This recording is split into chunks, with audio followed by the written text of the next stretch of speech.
ಜ್ಯೋತಿಷ್ಯ ಅಥವಾ ಗ್ರಹಗಳ ವಿಧಿ ಪ್ರಕಾರ ಹೆಬ್ಬೆರಳು ಮಂಗಳದ ಮತ್ತು ತೋರ್ಬೆರಳು ಗುರುಗ್ರಹದ ಅಂದ್ರೆ ಜುಪಿಟರ್ದ ಪ್ರತೀಕ. ಈ ಎರಡೂ ತತ್ವಗಳು ಸೇರಿದಾಗ ವಾಯು ತತ್ವ ಹೆಚ್ಚುತ್ತದೆ, ಗುರುಬಲ ಹೆಚ್ಚುತ್ತದೆ. ನಮಗೆಲ್ಲ ಗೊತ್ತೇ ಇದೆ, ಅಗ್ನಿ ಹೆಚ್ಚಾಗಬೇಕೆಂದ್ರೆ ಆಕ್ಸಿಜನ್ ಬೇಕು, ಅಂದ್ರೆ ವಾಯು ಬೇಕು ಎಂದರ್ಥ. ನಮ್ಮ ಹೆಬ್ಬೆರಳೇನಿದೆಯಲ್ಲ, ಅದು ಅಗ್ನಿಯ ಪ್ರತೀಕ ಮತ್ತು ಬುದ್ಧಿಯ ಪ್ರತೀಕ.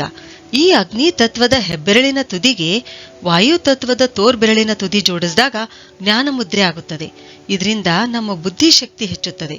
ಈ ಮುದ್ರೆಯಿಂದ ಬಹಳಷ್ಟು ಲಾಭಗಳಿವೆ. ಜ್ಞಾನ ಮುದ್ರೆಯಿಂದ ನಮ್ಮ ಕಾನ್ಸಂಟ್ರೇಷನ್ ಹೆಚ್ಚಾಗೋದ್ರಿಂದ ಇದು ಬುದ್ಧಿಜೀವಿಗಳಿಗೆ, ಶಿಕ್ಷಕರಿಗೆ, ವಿದ್ಯಾರ್ಥಿಗಳಿಗೆ ಒಂದು ಒಳ್ಳೆ ಮುದ್ರೆ.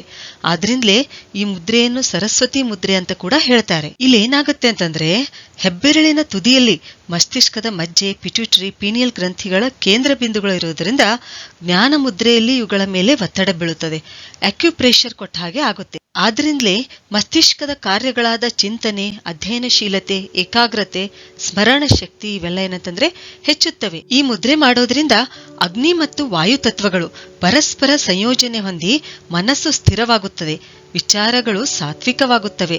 ಆದ್ರಿಂದಲೇ ಈ ಮುದ್ರೆಯನ್ನು ಜ್ಞಾನ ಮುದ್ರೆ ಅಂತ ಕರಿತೀವಿ. ಈ ಮುದ್ರೆಯಲ್ಲಿ ಎಷ್ಟೊಂದು ಶಕ್ತಿ ಅಡಗಿದೆ ಅಂತಂದ್ರೆ, ನಮ್ಗೆ ಸಿಟ್ಟು ಬಂದಾಗ ತಕ್ಷಣ ನಾವು ಜ್ಞಾನ ಮುದ್ರೆ ಮಾಡಿದ್ರೆ ಸಿಟ್ಟು ಶಾಂತವಾಗುತ್ತದೆ. ಅಷ್ಟೇ ಅಲ್ಲ, ದಿನಾಲೂ ದೇವರ ಪ್ರಾರ್ಥನೆ ಮಾಡುವಾಗ ಜ್ಞಾನ ಮುದ್ರೆಯಲ್ಲಿ ಕನಿಷ್ಠ ಒಂದು 15 ನಿಮಿಷವಾದ್ರೂ ನಾವು ಕುಳಿತರೆ ನಮ್ಮ ದುಶ್ಚಟಗಳನ್ನು ನಾವು ನಿಧಾನವಾಗಿ ಪರಿಹರಿಸಬಹುದು. ತಲೆನೋವು ಮತ್ತು ಮೈಗ್ರೇನ್ ಇದ್ದಾಗ ಜ್ಞಾನ ಮುದ್ರೆ 15 ನಿಮಿಷ, ತಕ್ಷಣ ಇದರ ಬೆನ್ನಿಗೆ ಪ್ರಾಣ ಮುದ್ರೆ 15 ನಿಮಿಷ ಮಾಡಿದ್ರೆ ತಲೆನೋವು ಕಡಿಮೆ ಆಗುತ್ತೆ. ಹೈಪರ್ ಆಕ್ಟಿವ್ ಮಕ್ಕಳಿಗಂತೂ ಈ ಮುದ್ರೆ ತುಂಬಾನೇ ಉಪಯುಕ್ತ. ಡಿಪ್ರೆಷನ್, ಹಠಮಾರಿತನ, ರೇಗುವುದು, ಮನಸ್ಸಿನ ಚಂಚಲತೆ, ಭಯ, ಸಂಶಯ ಇದ್ದಾಗ ಜ್ಞಾನ ಮುದ್ರೆ ನಿರಂತರ ಮಾಡುತ್ತಾ ಬಂದ್ರೆ ಈ ಎಲ್ಲಾ ಸಮಸ್ಯೆಗಳು ನಿವಾರಣೆಯಾಗಿ ಪ್ರಸನ್ನತೆ ಬೆಳೆಯುತ್ತದೆ. ನಿದ್ರಾಹೀನತೆ ಸಮಸ್ಯೆ ಕೂಡ ಈ ಮುದ್ರೆ ಸರಿಪಡಿಸುತ್ತದೆ.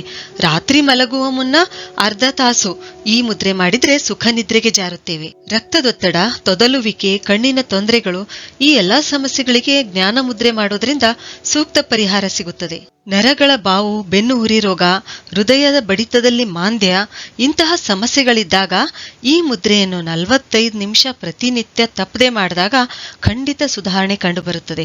ಹೃದಯದ ಸ್ನಾಯುಗಳು ಬಲಿಷ್ಠವಾಗುತ್ತವೆ. ಜ್ಞಾನ ಮುದ್ರೆ ಮಾಡೋದ್ರಿಂದ ನಮ್ಮ ನಾಡಿಗಳಲ್ಲಿ ಎಲೆಕ್ಟ್ರೋಮ್ಯಾಗ್ನೆಟಿಕ್ ಪವರ್ ಬಲವಾಗಿ ಚಲಿಸುತ್ತದೆ. ಈ ಮುದ್ರೆಯಿಂದ ನಮ್ಮ ವೋಕಲ್ ಕಾರ್ಡ್ ಅಂದ್ರೆ ಧ್ವನಿಪೆಟ್ಟಿಗೆ ಅದು ಸುಸ್ಥಿತಿಯಲ್ಲಿರುತ್ತದೆ. ಸತತವಾಗಿ ಜ್ಞಾನ ಮುದ್ರೆ ಅಭ್ಯಾಸ ಮಾಡೋದ್ರಿಂದ ಅಧ್ಯಾತ್ಮ ಸಾಧನೆ ಹೆಚ್ಚಾಗುತ್ತದೆ, ಆಜ್ಞಾಚಕ್ರ ತೆರೆಯುತ್ತದೆ, 6th ಸೆನ್ಸ್ ಜಾಗೃತವಾಗುತ್ತದೆ. ಇದರಿಂದ ಎದುರಿನ ವ್ಯಕ್ತಿಯ ಮನಸ್ಸಿನ ಭಾವನೆಯನ್ನು ಕೂಡ ನಾವು ತಿಳಿದುಕೊಳ್ಳಬಹುದು. ಹೆಬ್ಬೆರಳು ಆಂತರಿಕ ಶಕ್ತಿಯ ಪ್ರತೀಕ, ತೋರ್ಬೆರಳು ಹೊರಗಿನ ಶಕ್ತಿಯ ಪ್ರತೀಕ. ಇವು ಎರಡರ ಸಂಯೋಗದಿಂದ ನಾವು ದಿವ್ಯ ಶಕ್ತಿಯನ್ನು ಪಡೆದುಕೊಳ್ಳಬಹುದು. ಈ ಜ್ಞಾನ ಮುದ್ರೆಯಲ್ಲಿ ಒಂದು ವೇಳೆ ನಮ್ಮ ಅಂಗೈಯನ್ನು ಕೆಳಮುಖ ಮಾಡಿದ್ರೆ ಅದನ್ನು ಚಿನ್ಮುದ್ರೆ ಅಂತ ಹೇಳ್ತೀವಿ.